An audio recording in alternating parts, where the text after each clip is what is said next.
শান্তিপুর গ্রামে সরলতার দুই ছেলে নিতাই ও কানাইকে নিয়ে বসবাস করত।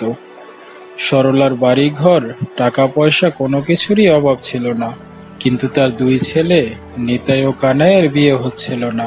এ নিয়ে সরলার চিন্তার শেষ ছিল না। একদিন সরলা তার প্রতিবেশী ফুলবানুকে বলতে থাকে, শুনছো ফুলবানু, আজ মনটা খুব খারাপ, কোনো কিছুই ভালো লাগছে না। কেন আপা, কি হয়েছে আপনার? আমাকে কি বলা যাবে? আচ্ছা ফুলবানু, আমার কি টাকা পয়সা, বাড়ি ঘর কোনো কিছুর অভাব আছে? না আপা, কেন, কি হয়েছে আপনার? দেখো না, আমার দুইটা ছেলে, কত বয়স হয়ে যাচ্ছে তাদের, কিন্তু তাদের বিয়ে দিতে পারছি না।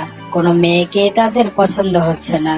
তাদের বয়সী সবারই বিয়ে হয়ে গেছে, তাদের বাচ্চা কাচ্চাও আছে, কিন্তু আমার ছেলেদের এখনো বিয়ে হলো না। ও আপা, এই ব্যাপার? আপনি কোনো চিন্তা করবেন না, আমার কাছে একটা বুদ্ধি আছে, বলবো? হ্যাঁ ফুলবানু, বলো, শুনে দেখি তোমার বুদ্ধিটা কোনো কাজে আসে কিনা। আপা, আমরা খবরের কাগজে নিতাই ও কানাইয়ের জন্য পাত্রীর বিজ্ঞাপন দিলেই দেখবেন পাত্রীর বাবা মা এসে লাইন দিয়ে থাকবে। তুমি ঠিকই বলেছ ফুলবানু, তোমার বুদ্ধিটা আমার পছন্দ হয়েছে। আমরা আগামীকালই পাত্রীর জন্য বিজ্ঞাপন দেব।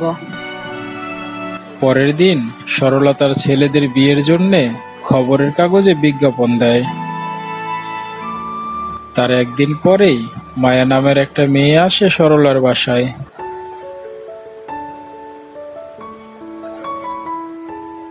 এই মেয়ে, কে তুমি, আর আমার বাড়িতে কি মনে করে? আন্টি, আমার নাম হলো মায়া, আমি খবরের কাগজে বিজ্ঞাপন দেখে এসেছি। আমরা দু বোন, আমার মা বাবা কেহ নেই, আমরা এতিম, তাই বাধ্য হয়ে আমাকে আসতে হলো।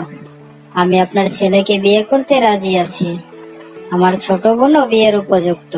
আমাদের দুই বোনকে যদি আপনাদের পছন্দ হয়, তাহলে আমরা বিয়ে করতে রাজি আছি। ঠিক আছে মা, তোমার কথা শুনে তোমাকে আমার ভালো লেগেছে। আগামীকাল তুমি তোমার বোনকে নিয়ে চলে এসো, আমার ছেলেদেরও থাকতে বলবো। তোমরা সরাসরি কথা বলে নিও, তাদের যদি পছন্দ হয় তাহলে আমার কোনো আপত্তি নেই। এরপর মায়া তার বাসায় চলে যায়। পরের দিন মায়া ও মণি দুই বোন আসে সরলার বাসায়।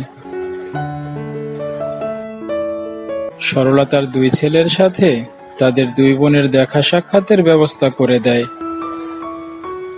সরলার দুই ছেলে নিতাই ও কানাই তাদের দুই বোনকেই পছন্দ করে। নিতাই, কানাই, তাহলে কি আমি তাদের বিয়ের ব্যবস্থা করব? হ্যাঁ মা, আমার মায়াকে পছন্দ হয়েছে। আর কানাই তোমার? মা, আমার মনিকে অনেক পছন্দ হয়েছে। তুমি আমাদের বিয়ের দিন তারিখ ঠিক করে ফেলো। সরলা তার ছেলেদের কথা শুনে অনেক খুশি হয়ে যায়। সে তার ছেলেদের হবু বউদের নিয়ে সে তার ঘরে চলে যায়। মায়া, মনি, এই নাও মা, এই গহনাগুলো দেখো তো, এগুলো পছন্দ হয় কিনা। আর পছন্দ না হলে এগুলো ভেঙে নতুন করে তোমাদের মনের মতো করে তৈরি করে দেব। শাশুমা, আপনি তো জানেন না আমরা কি জিনিস।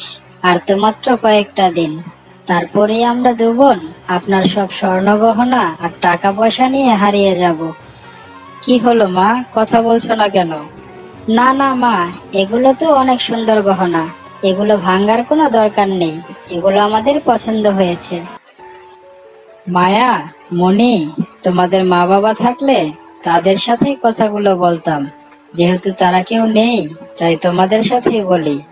তোমাদের যদি কোনো আপত্তি না থাকে তাহলে আগামীকালই আমি তোমাদের বিয়ে দিতে চাই। না না মা, আমাদের আপত্তি থাকবে কেন? আপনি যা ভালো মনে করেন তাই হবে।